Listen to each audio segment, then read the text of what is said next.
அழகுமதியும் அவங்க அப்பாவும் ஸ்டேஷனுக்கு போறாங்க. சுரேஷ் அவங்கள பார்த்துட்டு, என்னடி எவ்வளவு தைரியம் இருந்தா என் ஆபீஸ்க்கே தேடி வருவ? வீட்டுல வந்து எங்க அம்மா கிட்டயும் என்கிட்டயும் பெரிய பஞ்சாயத்து கூட்டி கண்டபடி கத்தி கூச்சல் போட்டது பத்தாது, இப்ப நான் வேலை செய்யற இடத்துக்கே தேடி வந்தாச்சா? என்னடி நினைச்சுக்கிட்டு இருக்கீங்க மனசுல? இது என்ன உங்க அப்பா வீட்டு வராண்டாவா? எப்ப வேணாலும் வந்துட்டு போறதுக்கு? ராமமூர்த்தி அவங்க கிட்ட, முதல்ல உன்னோட நாக்கு அடக்கி வார்த்தை அளந்து பேசு சுரேஷ். நாங்க ஒன்னும் உங்ககிட்ட பிச்சை கேட்க வரல, பிச்சை எடுக்கவும் வரல. நீ ஊரை ஏமாத்த போட்டுட்டு இருக்க இந்த காக்கி வேஷத்தையும் உங்களோட பொண்டாட்டி மேல நீ காட்டுற அராஜகத்தையும் சட்டபூர்வமா கேட்கறதுக்கு தான் வந்திருக்கோம். கேட்க வந்துட்டாங்களா? யோ மாமனாரே, நான் யாருன்னு தெரியும்ல. இந்த ஸ்டேஷன்ல நான் ஒரு சப் இன்ஸ்பெக்டர். கையெழுத்து போதும் உங்களையும் உங்க பொண்ணையும் என்ன பண்ணி உள்ள தள்ளுறேன்னு பாக்குறீங்களா? அதிகாரம் என் கையில இருக்கியா? ஒழுங்கு மரியாதையா வந்த வழிய பார்த்துட்டு ஓடி போயிருங்க, இல்லைன்னா நடக்கிற விளைவுகளுக்கு நான் பொறுப்பு இல்லைங்கிறாரு. அழகுமதி அதுக்கு, போதும் சுரேஷ் நிறுத்திக்கோ. உன்னோட இந்த அதிகார மிரட்டல் உருட்டல் வீட்டுல இருக்கிற 4 செவத்துக்குள்ள வச்சுக்கோ. இது உன்னோட சொந்த சொத்து இல்ல, அரசாங்க ஆபீஸ். நீ ஒன்று இந்த இடத்த விலைக்கு வாங்கல. உன் அதிகாரம், உன் கை நீட்டுற ராட்சச குணம் எல்லாத்தையும் இன்னைக்கு இந்த ஸ்டேஷன் வாசலோட மூடி வை. நாங்க ஒன்னும் உங்ககிட்ட நியாயம் கேட்க வரல. உனக்கு மேல உட்கார்ற நேர்மையான உயர் அதிகாரியை பார்த்து உன்னோட உண்மை முகத்தை தோழிருக்க வந்திருக்கோம். அழகுமதி, என்னடி ரொம்ப நாவடக்கம் இல்லாம பேசுற? 4 பேர் முன்னாடி புருஷங்கிற மரியாதையே இல்லாம யார்கிட்ட வந்து என்ன வார்த்தை சொல்றேன்னு அறிவு இருக்கா உனக்கு?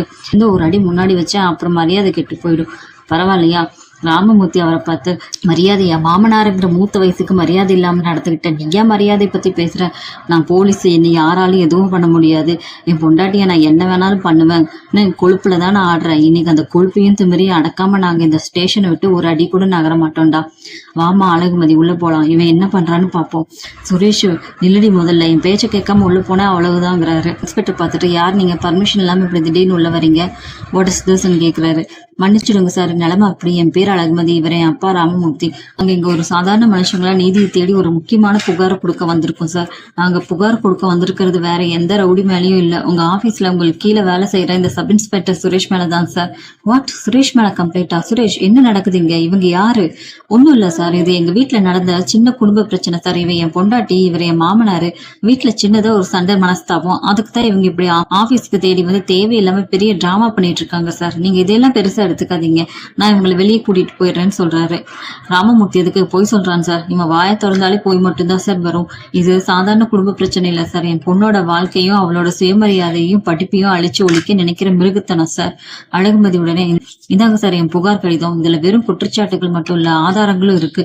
கல்யாணமான நாள்ல இருந்து என் விருப்பத்துக்கு மாறா என்னை எப்படி நடத்தினாரு, நான் படிச்ச படிப்புக்கு ஏற்ற வேலைக்கு போக கூடாதுன்னு என்னை எப்படி சித்திரவதை பண்ணினாருன்னு எல்லாமே எழுத்துப்பூர்வமா இருக்கு சார்.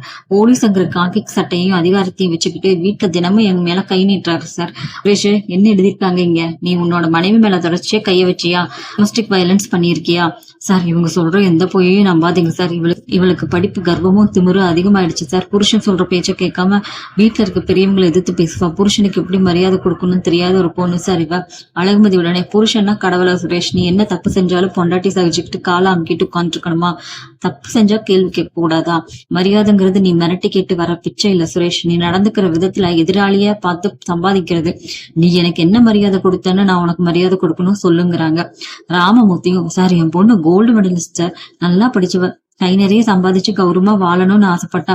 ஆனா இவனும் இவன் மாமா தங்கராஜும் சேர்ந்து பண்ணின கேவலமான சதி வேலை என் பொண்ணோட வேலைக்கே உள்ள வச்சிருக்காங்க சார். இன்ஸ்பெக்டரோட, என்னது வேலையை கெடுத்தாங்களா? ஒரு சப் இன்ஸ்பெக்டர் இப்படி பண்ணினாரா? என்ன சொல்லுங்க, தெளிவா சொல்லுங்கிறாங்க. ஆமா சார், நான் வேலை செஞ்ச கல்லூரியில மேனேஜ்மெண்ட் கிட்ட இவரும் இவரோட மாமாவும் ரகசியமா போய் என்னை பத்தி இல்லாததையும் கொள்ளாததையும் தப்பா பேசி என் கேரக்டரே தப்பா சித்தரிச்சு என்னை வேலையை விட்டு தூக்க வச்சிருக்காங்க சார். நான் வெளியே போய் சம்பாதிச்சா இவங்களுக்கு கட்டுப்பட மாட்டேனாமா. என்னை இவரை மட்டுமே நம்பி வாழ வச்சு என் இறக்கைகளை நறுக்கணும்னு பண்ணன கேவலமான சதி சார் இது. சுரேஷ் உடனே, வாய் மூடுடி. என்னடி என் முன்னாடியே என் உயரதிகாரி கிட்ட என்னை பத்தி இவ்வளவு அசிங்கமா பேசுற? உன்னை என்ன பண்ணுவேன்னு அப்படியே கத்துறாரு. இன்ஸ்பெக்டர் அதுக்கு, சுரேஷ் ஸ்டாப் இட். என் முன்னாடியே இந்த காவல் நிலையத்துக்குள்ளேயே வச்சு உன்னோட மனைவி மேல கைய வைக்க துணியிற. வாட் இஸ் திஸ் நான்சென்ஸ் அப்படிங்கிறாரு. உனக்கு எல்லாம் இந்த காக்கி சட்டை ஒரு கேடா சுரேஷ்? யூனிஃபார்ம் போட்டா என்ன வேணாலும் பண்ணலாமா? ஊர்ல இருக்க மக்களுக்கு சட்டத்தையும் ஒழுங்கையும் காப்பாற்ற வேண்டிய நீயே உன் சொந்த வீட்டுல ஒரு பொண்ணு அடிமையா வச்சு சித்திரவதை பண்ற கோலையா நடந்துட்டு இருக்க சார். அது வந்து சார், இவ சொல்றதெல்லாம் பொய் சார். நான் ஒண்ணும் அப்படி பண்ணல சார். நோ, பொய் இல்ல. இப்ப என் கண்ணு முன்னாடியே நீயே நீயே கையை ஓங்கினது நான் பார்த்தேன். இந்த ஒரு ஆக்ஷனுக்காகவே உன்னை இப்பவே அரெஸ்ட் பண்ணி கம்பிக்கு பின்னாடி தள்ள முடியும். ஒரு பொண்ணு படிச்சு வேலைக்கு போனா உன்னோட ஆணாதிக்கம் அடிபட்டு போயிடும்னு பயந்து அவ வேலையை கெடுக்க சதி பண்ணிருக்கீங்க. எவ்வளவு கேவலமான குறுக்கு புத்தி உங்களுக்கு சார். இவர் வீட்டுல வச்சு என் மேல கைய வச்சப்ப நான் ஒன்னும் மூளையில உட்காந்து அழுதுட்டு இருக்கல சார் நான் அப்படிங்கிறாங்க அழகுமதி. என் சுயமரியாதையை காப்பாத்திக்க இவரை நான் திருப்பி அடிச்சேன். ஏன்னா தப்பு பண்றவன் புருஷனா இருந்தாலும் சரி யாரா இருந்தாலும் தன்னை தற்காத்திக்க திருப்பி அடிக்கிற உரிமை இந்த நாட்டுல இருக்கிற ஒவ்வொரு பொண்ணுக்கும் உண்டு. அதுக்கு இன்ஸ்பெக்டர் வெல்டன், நீங்க செஞ்சது 100% செல்ஃப் டிஃபென்ஸ், இதுல எந்த தப்பு இல்ல. ஆனா ஒரு காவல்துறை அதிகாரியா இருந்துகிட்டு நான் அதிகார துஷ்பிரயோகம் பண்ணி ஒரு பொண்ணோட கௌரவத்தையும் வாழ்க்கையும் சீரழிச்ச இந்த சுரேஷ் மேல நான் சட்டப்படி கடுமையான ஆக்ஷன் எடுப்பேன்.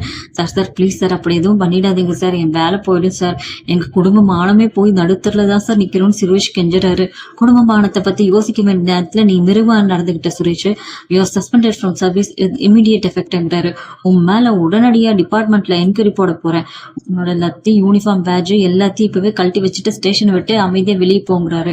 அழகுமதி அதுக்கு பார்த்துட்டு இனிமே எந்த பொண்ணையும் அவன் என் பொண்டாட்டி தானே, நான் என்ன வேணாலும் பண்ணுவேன்னு நினைக்காத சுரேஷ். உன்னோட இந்த அவமானத்துக்கும் அழிவுக்கும் காரணம் நான் இல்ல, உன்னோட சுயநலமும் உன்னோட கொடூரமான ஆணாதிக்க எண்ணமும் தான்.